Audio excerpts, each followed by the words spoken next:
இயேசு உங்களை நேசிக்கிறார். பிரியமானவர்களே, இந்த நாளில் ஆண்டவர் நம்மளோடு பேசும்படியே வேதத்திலிருந்து சில வசனங்களை கூட வாசித்து ஆண்டவர் நமக்கு கற்றுக் கொடுக்கக்கூடிய காரியத்தை பார்ப்போம். அது எபேசியர் புஸ்தகம் 6வது அதிகாரம் 11, 12, 13, 14, 15, 16, 17 வசனங்கள் இப்படியாக சொல்கிறது. நீங்கள் பிசாசின் தந்திரங்களோடு எதிர்த்து நிற்க திராணியுள்ளவர்களாகும்படி தேவனுடைய சர்வாயுத வர்க்கத்தை தடுத்துக் கொள்ளுங்கள்.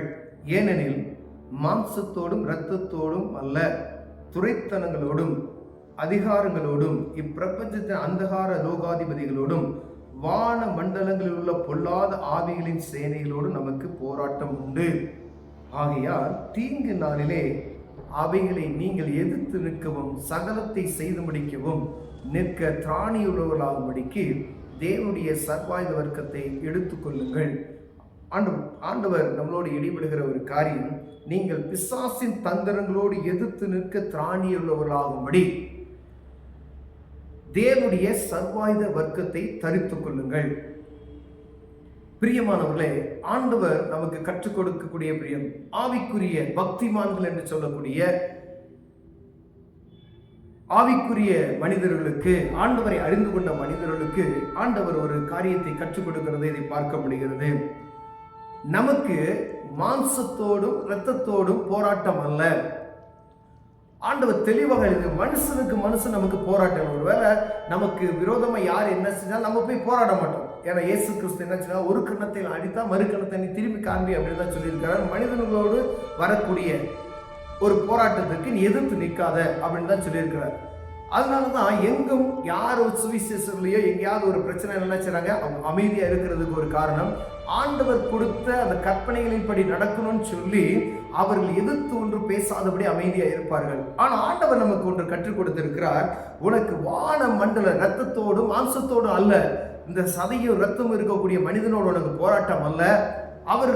அவர்களோட போராட்டங்கள் ஆனா கண்ணுக்கு தெரியாத அந்தகார லோகாதிபதிகளோடு வான மண்டலத்தில் உள்ள சேனைகளோடு போராட்டம் உண்டு.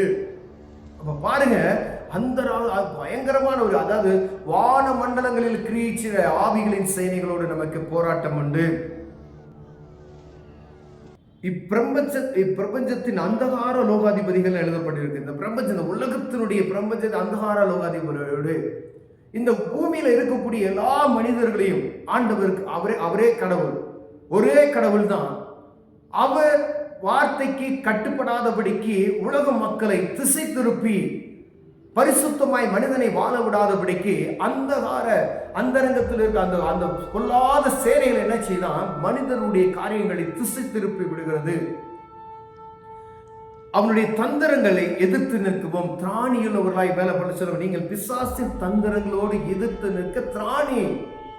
அவனுடைய தந்திரம் எப்படி இருக்கும் அப்படின்னு சொல்லி யாராலும் நம்ம கணிக்க முடியாது. ஏன் அப்படின்னு சொன்னா, அவன் ஒவ்வொருவனும் அவனுடைய வேலையை தனிப்பட்ட முறையில் அவன் செய்த ஒரு மனிதனை பாவத்துக்கு நேராய் தள்ளுவதற்கான வேலைகளில் அவன் தீவிரமாய் சரியான முறையில கருத்தாய் கவனித்து செயல்பட்டு கொண்டு வருகிறதை நாம் பார்க்க முடியும். பிரியமானவர்களே, யோபுவை சோதிக்கும் பொழுது ஆண்டவர் கேட்கிறார், யோபுவே சாத்தானை பார்த்து ஆண்டவர் கேட்கிற ஒரு கேள்வி நமக்கு தெரியும், எங்க போயிட்டு வர அப்படின்னு சொல்லி. நான் எங்க சுத்தி திரிந்துட்டு வரேன், அவன் வேலை உலகம் எங்கும் சுத்தி திரிகிறது வேலை, எல்லா மனிதர்களையும் பார்க்கிற வேலை. என்னுடைய மகனாகி யோபுவை பார்த்தாயா? ஆமா பார்த்தேன். அவனை சுத்தி நீர் என்ன செய்றேன்? வேலி அடைத்து பாதுகாத்து கொண்டு இருக்கிறேன், அவன்கிட்ட போக முடியாது என்ன அப்படின்னு சொல்றான். அப்ப யோபு கிட்ட போகும்பொழுது அவரை சுத்தி வேலி அடைத்து ஒரு பாதுகாப்பின் கவசம் இருக்கிறதை பிசாசானவர் என்ன சொல்ற, ஆண்டவர்கிட்ட சொல்லுகிற ஒரு காரியத்தை எழுதப்பட்டு இருக்கிறது. பிரியமானவர்களே, அப்ப அவர் ஜெபிக்கிற மனிதன், யோபு பயங்கரமா ஜெபிக்கிற மனிதன், ஆண்டவருக்கு பயந்து நடக்கிற மனிதன். அந்த அவருக்குள்ள காணப்பட்ட அந்த பக்தி வைராக்கியம் எனக்குள்ளும் உங்களுக்குள் வரும்படி ஆண்டவர் எழுதி வைத்திருக்கிறார்.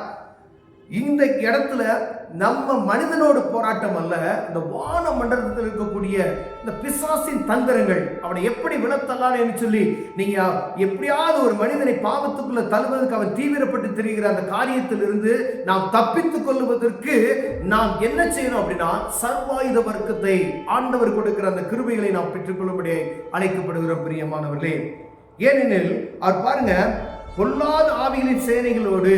அப்ப அங்க போய் கத்தி எடுத்து ஒரு இதெல்லாம் சண்டையெல்லாம் போட முடியாது. அப்ப தேவ சமூகத்தில் நம்ம ஏறெடுக்கிற ஜெபம் மாத்திரமே பிசாசின் தந்திரங்களோடு போராட முடியும். பிரியமானவர்களே, ஆண்டவர் சொல்ற இதுக்கு என்ன செய்யணும் அப்படின்னு சொல்லி அது ஒவ்வொரு காரியத்தை நமக்கு விவரமாக எழுதி வைத்திருக்கிறதை பாருங்க. சர்வாயுத வர்க்கம் என்றால் என்ன? அநேக முறையில் நம்ம சர்ச்சில் போதவர்கள், பிரசங்கிமார்கள், பெரிய சுவிசேஷர்கள் எல்லாரும் நமக்கு கற்றுக் கொடுக்கக்கூடிய காரியங்களை ஒவ்வொரு நாளும் அதை தியானித்து வருகிறோம், நாம் வாசித்திருப்போம். ஆனா இவைகள் எல்லாம் என்னுடைய வாழ்க்கையில நான் தருத்திருக்கிறேன்னா, உலகப்பிரமான ஒரு போர் வீரருக்கு எப்படியெல்லாம் ஒரு தலை சீரா ஒரு கவசம் கொடுக்கப்படுகிறதோ, பட்டயம் கொடுக்கப்படுறதோ, காலில் ஷூ போட்டுக்கிறாங்களோ, எப்படி அந்த ஒரு போர் வீரர் நடந்து சொல்ல முடியுமோ, உலகத்து ஒரு இன்னொரு நாட்டுக்கு நம்ம நாட்டுக்கு வரும்பொழுது அந்த ஒரு யுத்த வீரனுக்கான எல்லா ஆடைகளை தடுத்து அந்த போர்க்களத்தில் நிற்கக்கூடிய ஒரு காரியத்தை இதில் எழுதப்பட்டு இருக்கிறது நாம் அறிந்திருக்கிறோம். பிரியமானவரே, தலைச்சீரா, கேடயம், மார்க்கவசம், விசுவாச ஒவ்வொரு காரியத்தை, ஒரு போர் வீரனுக்கு உள்ள காரியத்தை இதில் எழுதப்பட்டு இருக்கிறது நாம் புரிந்து கொள்ள முடியும். ஏன் அப்படின்னு சொன்னா, அவன் மாம்சத்தோடு போராடக்கூடிய ஒரு மனிதனுக்கு இவையெல்லாம் தேவைப்படுகிறது. தலைச்சீரா முக்கியம், மார்க்கவசம் முக்கியம், காலில் பூட்ஸ் முக்கியம், பட்டயம் முக்கியம் என்பதை எழுதப்பட்டு இருக்கிறது. அதே போல ஒரு ஆவிக்குரிய மனிதனுக்கு தேவையான காரியங்கள், கடவுளுடைய பிள்ளைகளுக்கு தேவையான காரியங்களை எழுது என்ன அப்படிப்பட்டதான காரியங்கள் என்பதை ஆண்டவர் எளிமையாக நமக்கு எழுதி கொடுத்திருக்கிறதை பார்க்க முடியும். சத்தியம் என்னும் கட்சியை உங்கள் அறையிலே கட்டினவர்களாயும், சத்தியம் என்னும் கட்சியை உங்கள் அறையிலே கட்டினவர்களாயும், நீதி என்னும் மார்க்கவசத்தை தரித்தவர்களாயும், சத்தியத்துக்கு நாம் எப்பொழுது மாறுபாடான காரியங்களை செய்யாதபடி அதை அறையிலே கட்டினவர்களாயும் இருக்கும்படி ஆண்டவர் அழைக்கிறார். பிரியமானவர்களே, நீதி என்னும் மார்க்கவசத்தை தரித்தவர்களாயும், நீதியும் நிதானத்தோடும் உண்மையோடும் உத்தமத்தோடும் காணக்கூடிய ஒரு இருதயம் உள்ளவனாய் நாம் காணப்படும்படியாய் ஆண்டவர் நமக்கு கற்றுக் கொடுக்கிறார். இப்படிலாம் இருந்தாதான் வானமண்டல வல்லமையோடு நாம் போராட முடியும். சமாதானத்தின் சுவிசேஷத்துக்குரிய ஆயத்தம் என்னும் பாதரட்சியை காலிலே தொடுத்தவர்களாயும், பாருங்க, ஒரு பூட்ஸ் ஒரு யுத்த வீரனுக்கு எவ்வளவு முக்கியமோ அதே போல சமாதானத்தின் சுவிசேஷத்திற்குரிய ஆயத்தம் என்னும் பாதரட்சியை என்ன செய்யணுமா, நம்ம கால்களில் தொடுத்துக் கொள்ளணுமா. பொல்லாங்க நெய்யும் அக்கினி அஸ்திரங்களுக்கு அவித்து போடத்தக்கதா எல்லாவற்றிற்கும் மேலாக விசுவாசம் என்னும் கேடகத்தை பிடித்து கொண்டவர்களாயும், இந்த விசுவாசம் இல்லாதபடி ஒன்றும் செய்ய முடியாத ஆவிக்குரிய மனிதர்கள், கர்த்தரை விசுவாசிக்கிறவர்களுக்கு முதல்ல விசுவாசம் தான் முக்கியம். இது என்னால் ஆண்டவர் செய்ய முடியும், இந்த காரியத்தை ஆண்டவர் எனக்கு செய்வார் என்கிற ஒரு விசுவாசம் எனக்குள்ளும் உங்களுக்கு உறுதிப்பாடாக இருக்க வேண்டும். பிரியமானவர்களே, ரட்சணியம் என்னும் தலைச்சீராவையும், வேத வசனம் என்னும் ஆவியின் பட்டயத்தை எடுத்தவர்களாயும், அவ்வளவு ஆண்டவர் அருமையா எழுதி வைத்திருக்கிறார். பார்த்தீங்களா, ஒவ்வொரு காரியம், ஒரு யுத்த வீரனுக்கு சொல்லப்பட்ட ஒவ்வொரு காரியத்தை, அவன் வைத்திருக்கிற ஒவ்வொரு காரியத்தை, ஒரு யுத்த மனுஷனுக்கு, ஒரு புருஷனுக்கு அணிவிக்கப்பட்ட அந்த அணிகலங்களை சொல்லி ஆண்டவர், நீ அவன் யுத்தம் பண்ணுவதற்கு இதெல்லாம் தேவை, நீ இந்த தலைச்சீரா, இந்த ஆவிக்குரிய பட்டயம் என்கிற இந்த வார்த்தையிலா வான மன்றத்தில் கிரியை செய்கிற, உனக்கு விரோதமாய் போராடி கொண்டிருக்கிற இப்படிப்பட்ட பொல்லாத ஆவிகளோடு நீ போராட வேண்டும் என்றால் இந்த காரியங்களை நீ தரித்துக் கொள்ள வேண்டும். சகல விதமான வேண்டுதலும் விண்ணப்பத்தோடும் ஆவியில ஜெபம் பண்ணுகிற ஒரு கிருபையை நாம் பெற்றிருக்க வேண்டும் என்று. இதுதான் சர்வாயுத வர்க்கம். இது ஒரு மனிதனுக்குரிய, ஆவிக்குரிய மனிதனுக்குரிய ஒரு போர் ஆடைகள் என்று சொல்லிக் கொள்ளலாம்.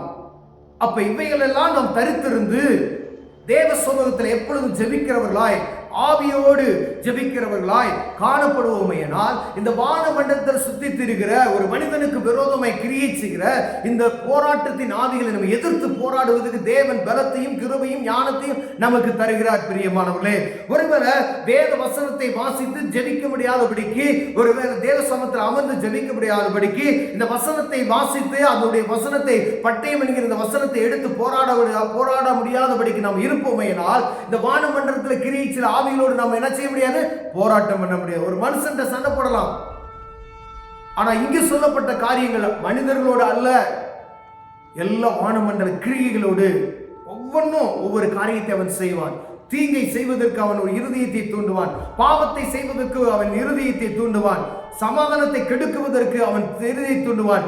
எப்படி துன்மார்க்கமாய் வாழ வேண்டுமோ அப்படிப்பட்ட காரியத்தை செய்வதற்கு அவன் துன்மார்க்கமான காரியத்தை செய்வதற்கு ஒருவன் தூண்டுவான் பெரியவன். அதற்கு ஆண்டவர் இங்கே சொன்ன இந்த சர்வாயுத வர்க்கத்தை நான் தரித்திருக்கிறேனா என்று பார்க்க முடியும். உங்களோடும் என்னோட ஆண்டவர் பேசுகிறார் பிரியமானவர்களே.